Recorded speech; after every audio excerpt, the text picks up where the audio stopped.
ദൈവത്തിന് മഹത്വമുണ്ടാകട്ടെ. ഒരിക്കൽ കൂടെ ഏവർക്കും ക്രിസ്തുവിൽ സ്നേഹ വന്ദനം. വിശുദ്ധ യോഹന്നാന്റെ സുവിശേഷം 20-ാം അധ്യായത്തിന്റെ 19 മുതൽ 22 വരെയുള്ള വാക്യങ്ങൾ ആഴ്ചവട്ടത്തിന്റെ 1-ാം നാളായ ദിവസം നേരം വൈകിയപ്പോൾ ശിഷ്യന്മാർ ഇരുന്ന സ്ഥലത്ത് യഹൂദന്മാരെ പേടിച്ച് വാതിലടച്ചിരിക്കെ യേശു വന്ന നടുവിൽ നിന്നുകൊണ്ട് നിങ്ങൾക്ക് സമാധാനം എന്നവരോട് പറഞ്ഞു. ഇത് പറഞ്ഞിട്ട് അവൻ കൈയും വിലാപ്പുറവും അവരെ കാണിച്ചു. കർത്താവിനെ കണ്ടിട്ട് ശിഷ്യന്മാർ സന്തോഷിച്ചു. യേശു പിന്നെയും അവരോട് നിങ്ങൾക്ക് സമാധാനം, പിതാവ് എന്നെ അയച്ചതുപോലെ ഞാനും നിങ്ങളെ അയക്കുന്നു എന്ന് പറഞ്ഞു. ഇങ്ങനെ പറഞ്ഞ ശേഷം അവൻ അവരുടെ മേൽ ഊതി അവരോട് പരിശുദ്ധാത്മാവിനെ കൈക്കൊള്ളുവീൻ. ആരുടെ പാപങ്ങൾ നിങ്ങൾ മോചിക്കുന്നുവോ അവർക്ക് മോചിക്കപ്പെട്ടിരിക്കുന്നു, ആരുടെ പാപങ്ങൾ നിർത്തുന്നുവോ അവർക്ക് നിർത്തിയിരിക്കുന്നു എന്ന് പറഞ്ഞു. ഇവിടെ നമുക്ക് കാണുവാനായിട്ട് കഴിയുന്നത് യേശു കർത്താവിന്റെ ക്രൂശീകരണത്തിന് ശേഷം ശിഷ്യന്മാർ എല്ലാവരും ഭയപ്പെട്ടിരിക്കുമ്പോൾ യേശു കർത്താവ് ഉയർത്തെഴുന്നേറ്റ് കഴിഞ്ഞ് അവർക്ക് പ്രത്യക്ഷപ്പെട്ട് പരിശുദ്ധാത്മാവിനെ അവരുടെ മേൽ ഊതി അവരെ ശക്തീകരിക്കുന്നതാണ് നമുക്കിവിടെ കാണുവാനായിട്ട് കഴിയുന്നത്.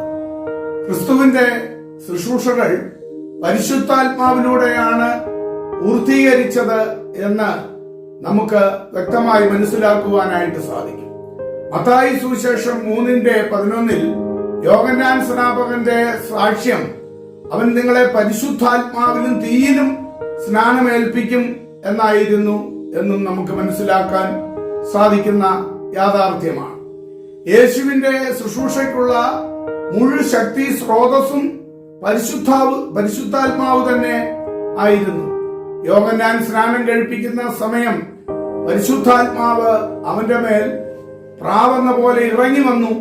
അതിനുശേഷമല്ലാതെ യേശു പ്രസംഗിക്കുകയോ അത്ഭുതങ്ങൾ പ്രവർത്തിക്കുകയോ ചെയ്തിരുന്നില്ല എന്ന് നമുക്ക് കാണുവാനായിട്ടും സാധിക്കും. അപ്പോസ്തല പ്രവൃത്തികൾ 10:38 നമ്മൾ കടന്നു വരുമ്പോൾ നസ്രയനായ യേശുവിനെ ദൈവം പരിശുദ്ധാത്മാവിന്റെ ശക്തിയിലും അഭിഷേകം ചെയ്തതും ദൈവം അവനോടുകൂടെ ഇരുന്നതുകൊണ്ട് അവൻ നന്മ ചെയ്തും പിശാച് ബാധിച്ചവരെയൊക്കെയും സൗഖ്യമാക്കിയും കൊണ്ട് സഞ്ചരിച്ചതുമായ വിവരം തന്നെ നിങ്ങൾ അറിയുന്നുവല്ലോ എന്നാണ് അവിടെയും നമുക്ക് കാണുവാനായിട്ട് കഴിയുന്നത്.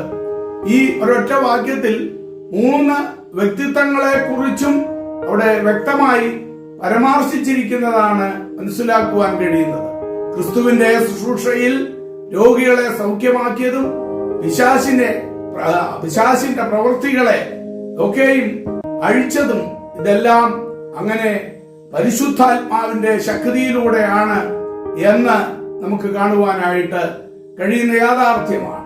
തന്റെ സ്വർഗാരോഹണ സമയത്ത് ഞാൻ പോയാൽ പരിശുദ്ധാത്മാവെന്ന കാര്യസ്ഥനെ നിങ്ങളുടെ അടുക്കലേക്ക് അയക്കും, ആ പരിശുദ്ധാത്മാവെന്ന് നിങ്ങളെ സകല സത്യത്തിലും വഴി നടത്തും എന്ന് പറഞ്ഞുകൊണ്ടാണല്ലോ യേശു കർത്താവ് സ്വർഗാരോഹണം ചെയ്തത്.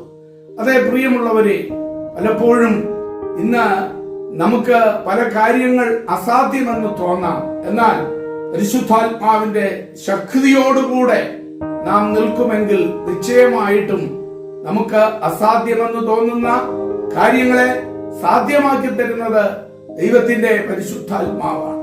പലപ്പോഴും പലവിധമാകുന്ന ബന്ധനങ്ങൾ, ശുശ്രൂഷയിൽ മുന്നേറുവാൻ കഴിയാത്ത അനുഭവങ്ങള്, ഒറ്റപ്പെടുത്തുന്നതാകുന്ന അനുഭവങ്ങള്, ഇതെല്ലാം കണ്ട് മനം തളർന്ന് ഇരിക്കുമ്പോൾ അതേ പ്രിയമുള്ളവരെ, ഒന്നുകൂടെ പരിശുദ്ധാത്മാവിൽ ശക്തി പ്രാപിച്ചുകൊണ്ട് ഒരു ശക്തമായ അഭിഷേകത്തോടുകൂടെ നാം മുന്നേറുമെങ്കിൽ നിശ്ചയമായും യേശുവിനെയും ശക്തീകരിച്ച ആ പരിശുദ്ധാത്മാവ് ഈ കൃപായുഗത്തിൽ നമ്മോട് കൂടെ ഇരുന്ന് സകല പ്രതിസന്ധികളെയും അതിജീവിപ്പാൻ തക്കവണ്ണം നമ്മെ ശക്തീകരിക്കും എന്നുള്ളതിന് യാതൊരു സംശയവുമില്ല.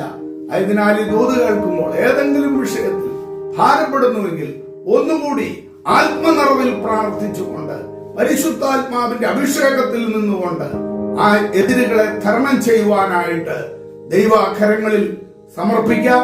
അവിടുന്ന് നമ്മെ അനുഗ്രഹിക്കുമാറാകട്ടെ. ആമേൻ. അസാധ്യമായ എനിക്കൊന്നുമില്ല, എന്നെ ശക്തനാക്കുന്നവൻ മുഖാന്തിരം.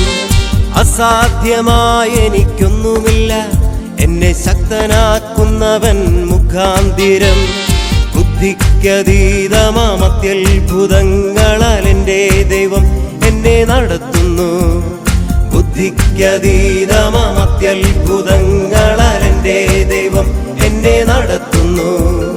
സാധ്യമേ, എല്ലാം സാധ്യമേ, എൻ യേശുവിൻ കൂടെയുള്ളതാ.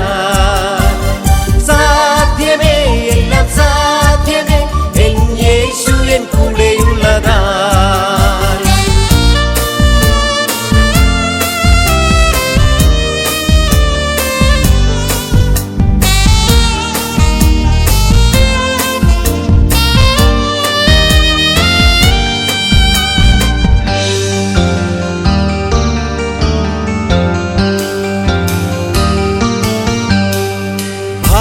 പ്രയാസങ്ങൾ വന്നിടിലും തെല്ലും കുലുങ്ങുകയില്ല ഇനി.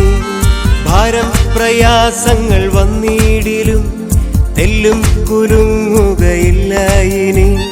ബുദ്ധിക്കതീതമാം ദിവ്യ സമാധാനം എൻ്റെ ഉള്ളത്തിലവൻ നിറയ്ക്കുന്നു. ബുദ്ധിക്കതീതമാം ദിവ്യ സമാധാനം എൻ്റെ ഉള്ളത്തിലവൻ നിറയ്ക്കുന്നു. സാധ്യമേ, എല്ലാം സാധ്യമേ, എൻ യേശുവിൻ കൂടെയുള്ള